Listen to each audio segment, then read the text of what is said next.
Opinião.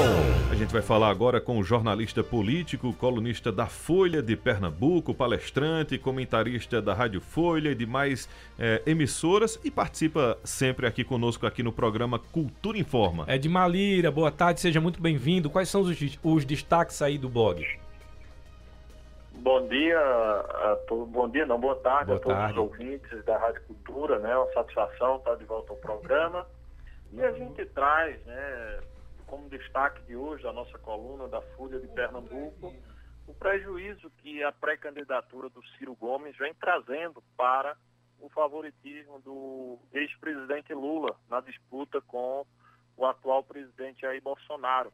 Várias pesquisas apontam que Lula tem uma vantagem razoável sobre Bolsonaro e que, se porventura Ciro tivesse de fora do jogo, esse voto já iria de imediato para o ex-presidente Lula e, consequentemente, ele se tornaria mais forte para enfrentar Bolsonaro, que a cada pesquisa que é divulgada fica claro, fica evidente a recuperação do presidente, não só no tocante à intenção de voto, que é um fator importante, mas também no quesito rejeição, que vem diminuindo do presidente, na questão da aprovação, ou melhor, desaprovação do governo, que também vem diminuindo e, consequentemente, a aprovação aumentando. E isso faz com que Bolsonaro possa se recuperar à medida em que o tempo passa. Então, pela força da máquina, por tudo que o presidente Bolsonaro tem a seu favor na disputa presidencial, essa retirada da pré-candidatura do Ciro Gomes faria uma contribuição muito grande para o campo da esquerda no país, consequentemente poderia ajudar a pavimentar a volta de Lula ao Palácio do Planalto.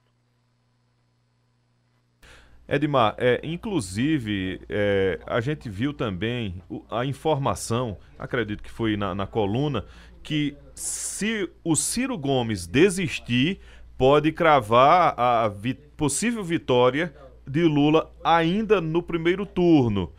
O que falta para essa negociação, para que Ciro, entre aspas, não lave as mãos como foi na eleição passada? Olha, a verdade é que o Ciro, ele não tem muito para onde crescer. Por quê? Ele já foi candidato 3 vezes à presidência da República, né? Está basicamente isolado. Aí tem gente que diz, ele vai atrair a União Brasil, porque vai atrair outro partido. O fato é que hoje o Ciro está isolado. Se vai atrair ou não, aí são outros 500. Então ele pode produzir um fato novo. Mas em condições normais de temperatura e pressão, o Ciro Gomes hoje não tem muita mobilidade eleitoral. Ou seja, ele tem ali 7, 8 pontos percentuais, mas ele não tem espaço para crescer a ponto de desbancar os dois principais líderes nas pesquisas, né? O atual presidente Jair Bolsonaro e o ex-presidente Lula. Então, e não é só Ciro, né? Todos os demais candidatos da terceira via, eu acho que já está muito claro que não vai ter espaço para a terceira via no Brasil. Então, há um sentimento cada vez mais crescente no meio político, em especial naqueles que apoiam a postulação do ex-presidente Lula, de que uma desistência do Ciro já poderia ajudar a fazer exatamente o que aconteceu com o eleitorado do Sérgio Moro. O Moro, que tinha um eleitor bolsonarista arrependido, ou pelo menos envergonhado, que à medida que o Moro deixou a disputa presidencial, esse voto do Moro migrou, se não integralmente, mas quase que integralmente para o Bolsonaro, e seria um dos motivos da recuperação do presidente Bolsonaro nas pesquisas eleitorais. Então isso poderia se repetir com a pré-candidatura do ex-presidente Lula em caso de saída do Ciro, porque é um eleitorado parecido. O Ciro tira voto muito mais de Lula do que de Bolsonaro. Eu acho que não tem tanto voto de Lula, ou melhor, de Bolsonaro, que esteja votando com Ciro. Talvez 1 ou 2 pontos, né? O restante tende a ser de Lula. Então, isso poderia contribuir para que Lula ganhasse a eleição, ou pelo menos acrescentasse o seu favoritismo para tentar ganhar a disputa já no primeiro turno, no início de outubro, porque a gente sabe que à medida que você vai passando o tempo, Bolsonaro vai recuperando terreno. Para você ter uma ideia, Bolsonaro teve 47% dos votos válidos no primeiro turno em 2018. Chegou a 55% no segundo turno. Se a gente for fazer um recorte das pesquisas eleitorais de maio de 2018, Bolsonaro tinha metade das intenções de voto que tem hoje. Ele ficava ali com algo em torno de 18, 17 no cenário com Lula. Quando Lula deixava, quando tirava Lula do páreo e colocava Haddad, ele dava uma subida, ele assumia a dianteira, mas ficava com no máximo 20%, 22% das intenções de voto. Hoje temos levantamentos que oscilam. No pior cenário, Bolsonaro com 29%, e no melhor cenário ele já aparece com 35%, próximo de um empate técnico com o ex-presidente Lula. Então, Bolsonaro está longe de ser o pato morto que muita gente quer pintar. Ele é muito forte, muito competitivo, vivenciou o pior momento do seu governo, que foi a questão da pandemia, mas hoje já há um ambiente mais favorável para a retomada econômica, para tentar controlar a inflação. Então, retomada do emprego, a gente está vendo o emprego crescer a cada mês. Então, quando você tem esses fatores se movimentando, contribuem para quem está no governo. Ele tem mecanismos para se recuperar. Lembrando que Bolsonaro, diferentemente de 2018, terá tempo de televisão, ele conta com uma coalizão bastante representativa para lhe dar sustentação na disputa presidencial, e ainda contará com palanques robustos estaduais que ele não teve. Em Pernambuco, por exemplo, ele não teve. Hoje vai ter Anderson Ferreira, ex-prefeito de Jaboatão, expoente do segmento evangélico em Pernambuco, que disputará o governo defendendo a candidatura de Bolsonaro em Pernambuco. Então, se Bolsonaro, sem ninguém fazendo campanha para ele, teve 30% no primeiro turno e quase 35%, quase 34%, na verdade, no segundo turno, é um sinal de que ele, com alguém fazendo sua campanha, pedindo votos para ele, possa até aumentar esse desempenho aqui no Estado. E isso se replica para diversos outros estados. Portanto, o entendimento do Ciro Gomes com Lula, ou pelo menos o PDT decidir apoiar Lula e abortar a candidatura de Ciro, pode ser fundamental para ajudar a uma vitória da esquerda e evitar a permanência de Bolsonaro no Palácio do Planalto.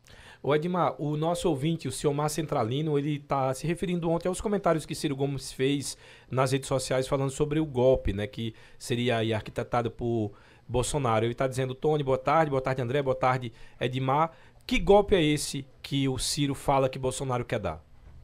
Olha, eu particularmente não acredito que tenha nada em curso. Ele fala, acho que talvez um golpe militar, uma tentativa junto aos militares por conta dos questionamentos ao processo eleitoral, das urnas eletrônicas, enfim. O que foi que aconteceu ali sobre esse caso dos militares? O TSE convidou militares para integrarem a equipe ali de fiscalização, pelo menos de acompanhamento da votação eleitoral.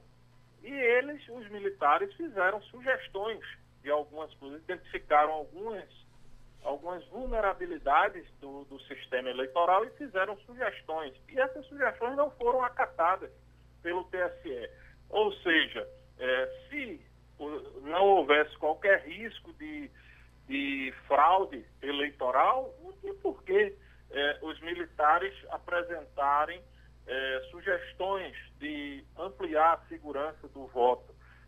Não precisava também o TSE tomar uma decisão como essa. Não está fora e tudo mais. Então, fica o sentimento como se as urnas não fossem vulneráveis a qualquer atuação externa, como se as urnas elas fossem totalmente garantidas. A gente tem problema no voto em cédula. Voto em cédula acontece problema. A gente teve vários países com problemas que até hoje os Estados Unidos estão contestando até hoje o resultado das urnas por conta de pessoas que teriam votado, pessoas até mortas que poderiam ter votado. Então, assim, É preciso aperfeiçoar essa discussão sem o viés ideológico. Não é porque Bolsonaro aponta que pode ter alguma vulnerabilidade no sistema eleitoral que isso é um golpe contra o Estado, um golpe contra o país. Não, eu acho que temos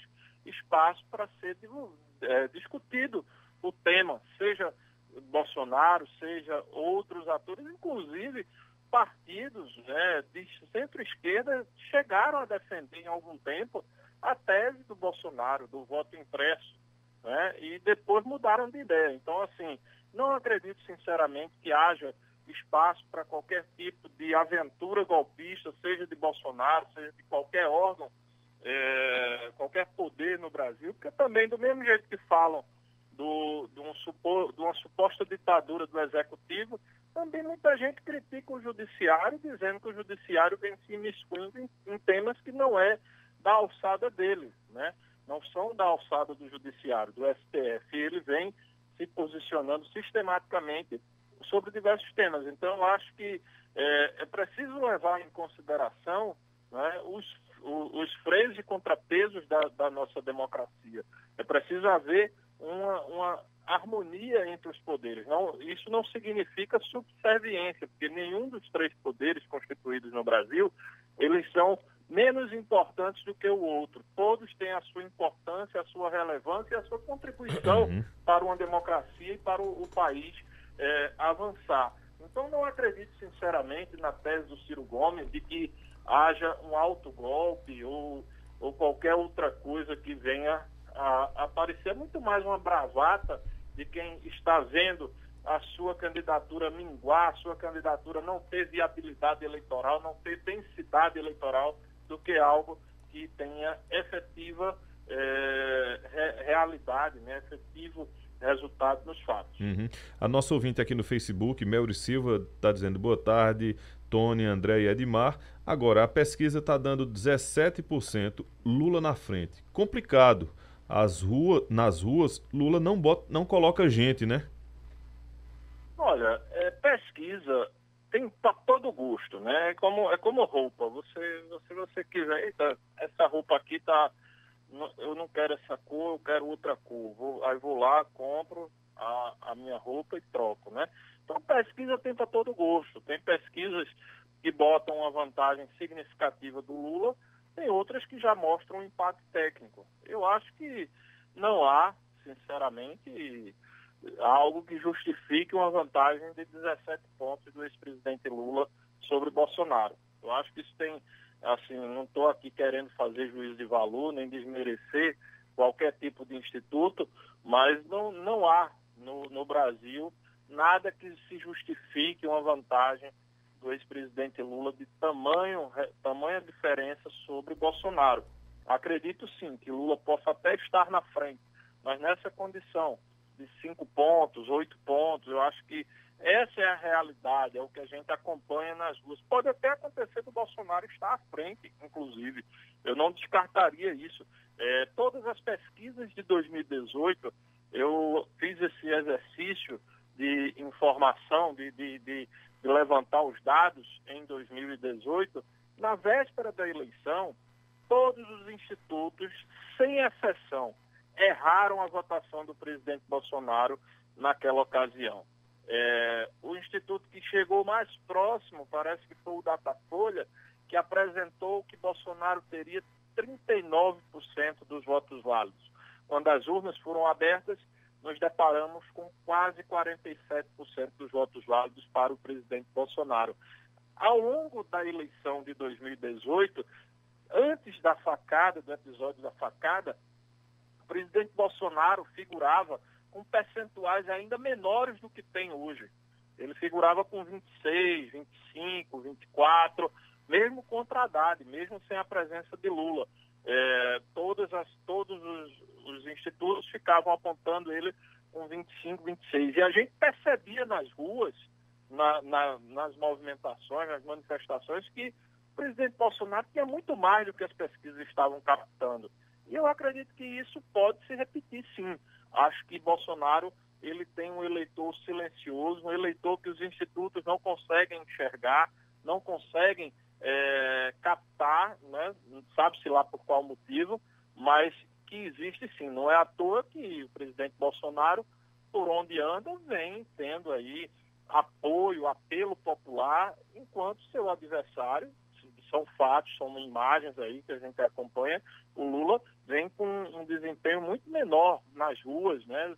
Você vê que as pessoas que vão para defender Lula nas ruas são um contingente muito menor do que a gente vê em Bolsonaro. Então, como é que as pesquisas dizem que Lula tem 17 pontos de vantagem sobre Bolsonaro, se Bolsonaro, para onde vai, em qualquer lugar do Brasil, não é necessariamente no sul, sudeste, centro-oeste, onde ele é mais bem avaliado, ele consegue reunir milhares de pessoas e o Lula não consegue chegar a nem metade do que Bolsonaro consegue reunir. Então, alguma coisa está equivocada aí e, claro, a abertura das urnas e o processo eleitoral propriamente dito mostrarão aí qual é a verdade eleitoral, a verdade dos fatos, que nem sempre as pesquisas estão conseguindo captar. Não é de hoje. Institutos de pesquisa erraram muito feio na eleição de 2018, na eleição de 2020 e agora, né, pode ser que novamente estejam errando. Edmar, muito obrigado pela sua participação. A gente agradece aqui os esclarecimentos no nosso Cultura Informa. Queria agradecer também a vocês, a todos os ouvintes da Rádio Cultura. Sempre uma satisfação poder falar com vocês, falar com Caruaru e toda a região. Convido a acessar o nosso blog através de edmarlira.com e até a próxima, se Deus quiser. Até a próxima semana, Edmar Lira.